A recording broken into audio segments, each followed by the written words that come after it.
The Nature of Predators, Book 2, Chapter 66. Memory transcription subject, Taylor Trent's Human Colonist.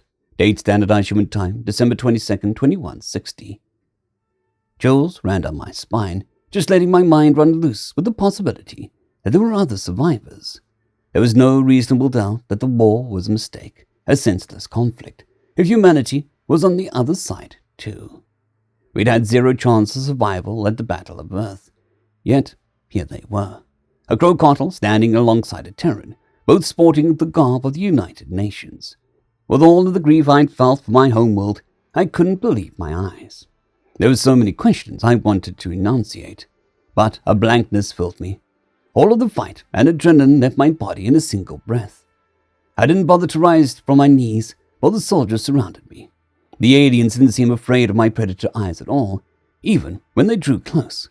I thought they'd never let go of the phobia. "The people we've been fighting the whole time are humans. Damn it all," Argent grumbled. "I can agree with that. What does this even mean for me?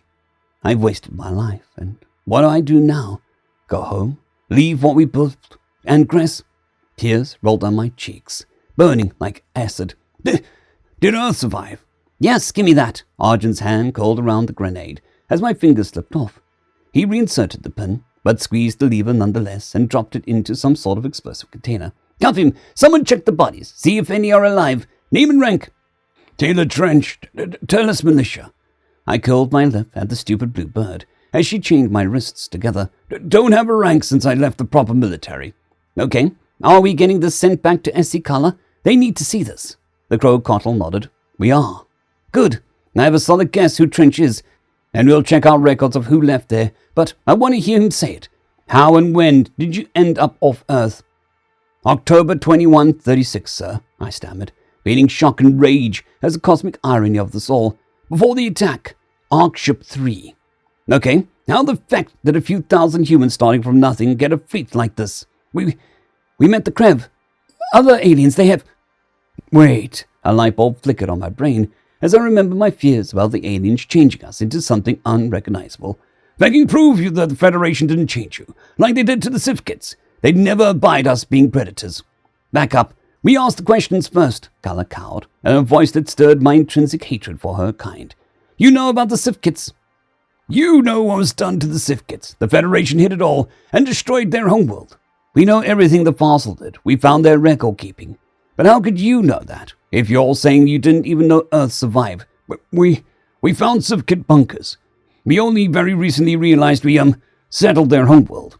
Your turn. Prove they didn't fucking change you. I won't help those Federation pricks." Argent picked up a stick of our beef jerky from the counter, unpeeled it, and bit down hard, staring at me as he chewed.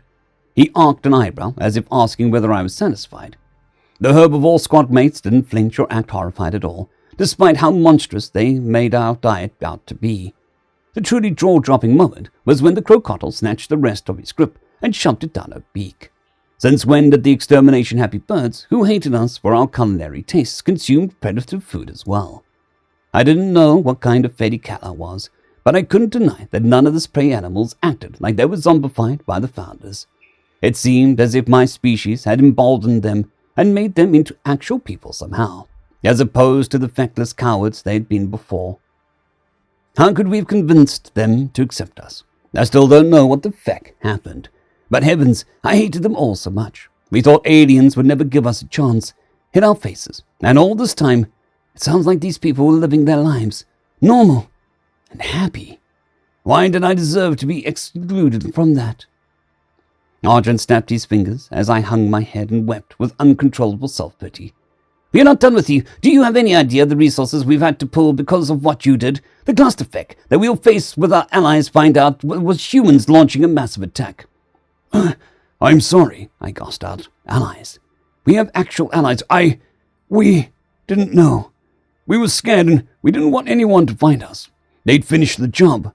You have to understand." "Tell me who the Krev are, and what that has to do with getting the ships like I asked you." "Green, scaly mammals who think humans are adorable because they keep primates for pets." Argent's face was priceless. "I'm sorry." "What?" "Yeah, the Fed's getting humans who's like someone gassing puppies. The Krev were upset. They have lots of ships and some allies. They heard the Federation's broadcast a century ago and tried to keep away from them, avoiding detection up until they met us. Their whole society was built from hiding from those monsters. It's a long story, but they wanted to protect us and eliminate the Feds. Okay, well, there's no sign of these aliens tagging along. I see only humans here. Is there anyone else in the ship? Yes, the captain. She just surrendered to our people. It seems she had a change of heart when she saw Argent through some helmet camera. Kala interrupted. Okay, and this Grass, he's a crab. Promise you won't hurt him. I don't care what you do to me. As long as he doesn't shoot at us. Yeah, right. I threw him behind the bulkhead to save him. Let me signal him. Argent turned me around, holding on to my elbow. Be my guest. I peered through the cylinder peephole, enough to see the despondent Gress curled into a ball. He thought I was dead, didn't he? The crab should have gone to hide, but it seemed as if his will had been sucked out of him. I related to the feeling, especially since he was the only reason I wasn't totally breaking down. The United Nations soldier buddies were ready to lift their guns at a moment's notice, so I knew I couldn't have Gress appear threatening. He would surrender, just like I had when he learned the truth. I imagined he'd be horrified to learn that the consortium had been fighting the hairless primates. Right now, I had no idea what to feel either, but the realization that everything we'd done for the past few decades was useless. That would kick the scaly aliens in the groin, too. Crap, they're already moving in to cut the electrical wiring beside the bulkhead. I have to ensure Grass doesn't do anything stupid, like he did with Mafani. I tapped the glass and noticed the manic Grass swivel his handgun towards me like lightning. His eyes were wild and erratic. The crab withdrew when he saw me, unmasked, and was shaking with relief that I was alive. Hindered by handcuffs, I tried to gesture to lower his gun, wishing that he could hear words through the soundproof barrier. He looked confused at my sudden change of heart to surrender, and seemed to cue in on my distraught, barely holding myself together look. The grimace on his face was a skeptical one, as he tried to ask silent questions that I couldn't explain without him seeing for himself. I did my best pleading expression, out of desperation. Grass couldn't resist multi-human eyes, so that might disarm him. The bulkhead began to unfurl, and I took an opportunity to shout at him. They are humans, stand down, I barked in a hoarse voice. The crab's nose wrinkled with further distrust, but the gun clattered reluctantly to the ground. His face took on an expression of shock as he saw Argent herding me, along with the Xeno contingent. The soldier shouted at my beloved alien, who had turned his searching gaze towards me. I gave him a helpless shrug, asking all of the same questions with my erratic pupil movement. We'd shared the false belief of humanity's extinction, and I wasn't sure what this meant for our future. How did a society move on from structuring their entire existence around an erroneous idea? The consortium's entire policy had centered around hiding from the Federation. Yet somehow, my own species had evaded their conversion process. No! Grass whimpered, looking queasy and devastated at the mutilated corpses of the humans we'd been laughing with before all of this. I couldn't help but feel a bit guilty, not to be lying with them. After how much I'd ruined in this war, it should be me, executed for my wrongdoings. I don't want to see the injuries like this. It's like the kids. So much blood. I don't want to see it. Look away, Grass. I bit my cheek, forcing myself not to spiral into self-hatred at this. It would have hurt the crab if I died. I'd seen how hopelessly he sobbed, and that wasn't what I wanted for him. We can't do anything for them. We just have to figure out what's going on. Stay strong for our people. I didn't know if it was too late to make peace, but the only thing keeping me sane was the idea that I could try and make this right, allaying my mistakes. Had we crossed the line too great to forgive in attacking the Civ Kids? After hearing about everything that was done to the Civ Kid species, it was comforting to hear that Argent was aware of the Federation's crimes. Their ideology was more hideous than even what we knew of when we left Earth. Given that the United Nations had acquired the fossil records, they likely had acquired a lot more dirt on those bastards than we did. Maybe the prey folk had broken free from what they'd turned into. We could have known this much sooner if we'd accepted the hail during that first incursion into our system. Earth lives. None of us dared to dream or hope that. How much we must have missed out on, being able to extend our hands in true friendship. Are you with the Federation? Grass blurted, as Argent cuffed his Dave crab. The translator must have interfaced with my own, because the humans seemed to understand. No. The Federation collapsed 23 years ago, after losing the war to us. Humanity took over as one of the most political and military powerful entities, running a new body called the Sapient Coalition. You defeated the Federation. How? You, the puffy-faced, adorable primate people. Carla trilled with laughter. He thinks you're adorable, Arjun. They talk about you like internet talks about kittens. Who's a cute little monk? No, shut up, Arjun hissed, an unamused skull on his face. Is this how Krev handle all diplomatic first contacts? Sorry, I'm not a diplomat, just a professional human enjoyer, and, I thought of you as a precious and lovable life form that needs protecting. But it is true, you were only a new species. I can't believe that we spent 100 fecking years hiding from and preparing to face them, and you beat them as a new species inside a year. That's just pathetic of us. If we could have taken them, how the feck did you manage it? We gathered enough allies to defeat them, not just by convincing the galaxy that we were good people, but also by exposing their lies and genocide. Allies? The Orcs? Is that why they worked with you at Tusk? Those monsters saved Earth? I shrieked. Carla tilted her head. You drew the right conclusion, somehow, but your reasoning is off. Earth did survive because the Orcs came to bail out their fellow predators. They helped now against you at Tusk, because they supplanted their government. After it came out, Betterment colluded with the Feddies to starve them. The Greys got put in isolation by the SCs for their crimes, but they grow impatient, Arjun sighed. Their new leadership thought that they could prove to us that they reformed by saving the fossil. There's a whole eugenics thing that they did on their own people, but the Orcs weren't always cartoonish monsters. Jury's still out on whether they can be allowed into normal society. You're asking whether the people-eating monsters can be... That's absurd, Gress spat, staring at his claws the way he did during his worst flashback. None of the enemies we thought we were fighting even exist anymore. You fixed it, we... Carla parted her beak. It's not too late to seek peace. There have to be consequences for attacking civilians, but there doesn't have to be any more bloodshed. There is no reason for our science to fight a war of extinction, and this just gives an explanation for what you did. I know a thing or two about mitigating circumstances. You can help yourselves by helping us. That's right, Arjun interjected, ambling up to the cargo elevator. So keep talking. What are you transporting? Children, I managed, which caused darkness to flash across the human's face. You're fecking traffickers! His hands tightened around my vest, pushing me into the elevator with a newfound rage. What? No, I would never! I shifted so my shoulder was touching Chris. As the squad of soldiers loaded into the lift, the platform began to lower before I could think of how to explain our mission. You know how we thought that we were a near-extinct species? Arjun bared his teeth as the elevator lowered down into the cargo bay. Get to the point. We might have had the Krev and their allies grow millions of human babies in artificial wombs to replenish our numbers, and might have promised to let some Xeno friends raise them for us. Might, Carla echoed. Yeah, about that.